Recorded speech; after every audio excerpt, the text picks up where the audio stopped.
వస్తుంటే పత్రికా మిత్రులు చెప్తున్నారు ఢిల్లీ ఎలక్షన్ ఫలితాలు వచ్చినాయట. చూసిరా మీరంతా?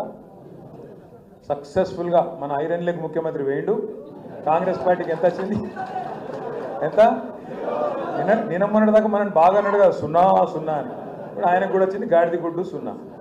మనోడు పోయి మొత్తానికి మహారాష్ట్రలో కూడా కొట్టిండు. ఆడ ఇంకా కొన్ని వచ్చినట్టున్నాయి. ఇక ఢిల్లీకి పోతే మాత్రం నాశనం అయిపోయింది. ఇప్పుడు అడుగు నాశనం అయింది, ఆడ ఖతమే అయిపోయింది. ఇప్పుడు 0. కానీ ఒక్కటి మాత్రం రాహుల్ గాంధీకి మనందరం మంచిగా సపోర్ట్లు కొట్టి అభినందనలు చెప్పాలి. రాహుల్ గాంధీ అంటే ఏం చేస్తుండే దేశంలో యాడాడ నిలబడుతుందో కాంగ్రెస్ పార్టీ అలాగే ఎక్కడెక్కడైతే నిలబడుతుందో వేరుగా అక్కడ బీజేపీని మాత్రం గెలిపించి వస్తున్నాడు. పక్క అక్కడ అందరూ నొడగొట్టి బీజేపీని గెలిపించి వస్తాడు. ఇవాళ ఈ దేశంలో నిజంగా చెప్పాలంటే నరేంద్ర మోడీకి బీజేపీకి అతిపెద్ద కార్యకర్త ఎవడన్నా ఉన్నాడా అంటే రాహుల్ గాంధీ, రేవంత్ రెడ్డి. బడే బాయ్ చోటే బాయ్. మీకు అందరికీ మన తెలంగాణలో కూడా సిల్కర్ చెప్పినట్టు చెప్పిండు కేసీఆర్ సార్. ఏం చెప్పిండు ఎలక్షన్లకు ముందు? అరే కాంగ్రెస్కు దబ్బన ఓటేస్తే తప్పిదారి, రైతు బంధు రామ్ అవుతుందని చెప్పిండా? అయ్యిందా? ఇప్పుడు మళ్ళీ ఎక్కడోళ్ళు అక్కడ రైతులు మైకు పెడితే ఎట్లా తిడుతురు? అమ్మతో చెప్తున్నా కిసోటి తిట్లుంటాయని కూడా తెలియదు నాకు. అరే అరే ఏం తిట్లా? నేను తాత తిడుతుండే 4.5 నిమిషాలు ఉంది ఆ వీడియో. ఒక 4.5 నిమిషాలలో ఒక 400-500 తిట్లు తిట్టిండు. ఇంకోడు రేషం ఉన్నోడైతే ఇక్కడ బాయిల నీళ్లు పోసుకొని దుంకి చచ్చిపోతుండే. రేవంత్ రెడ్డి కాబట్టి నడిచిపోతుంది, కానీ రేషం లేదు, మను లేదు ఆయనకు.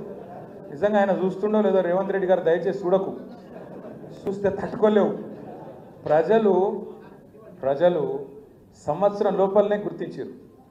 వికారాబాద్లో మీరు ఇవాళ ఏ ఊరికన్నా మీ ఇష్టం. అది ప్రసాద్ సొంత ఊరు అన్నీ ఉంటుందా? కర్ణాటక. మా స్పీకర్ గారు సొంత ఊరు కంటే కర్ణాటక పోనట వదిలే. కానీ అయితే ఏ ఊరంటే ఆ ఊరు పోను.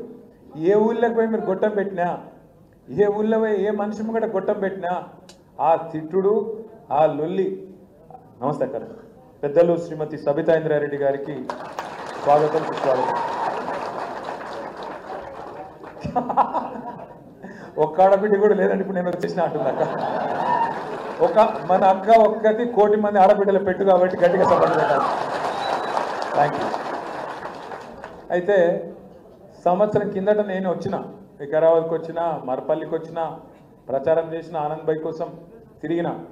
అప్పుడు మంచిగా ఎక్కడ పోతే అక్కడ ఉత్సాహం మాత్రం మంచిగానే కనబడ్డది. ఈరోజు ఉన్నట్టు జోష్ ఆ రోజు కూడా ఉన్నది.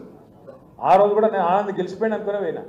మళ్ళీ ఏమైందో ఆఖరిలో మరి పట్నం మహేందర్ రెడ్డి వెనుపోటు ఓడిచినా ఏం జరిగిందో కానీ అయిందా? అదే గసంటోళ్ళు కొంతమంది సరే మంచిగా జరిగింది. ఎందుకంటే కుండ వలితో వలిగింది కానీ కుక్క బుద్ధి తెలిసినట్టు అయింది ఇప్పుడు మనం. ఎందుకంటే లంగలు ఎవరో దొంగలు ఎవరు మనోళ్ళో ఎవరు ఇంటోళ్ళో ఎవరు దొంగలో ఇప్పుడు మాత్రం తేలిపోయింది.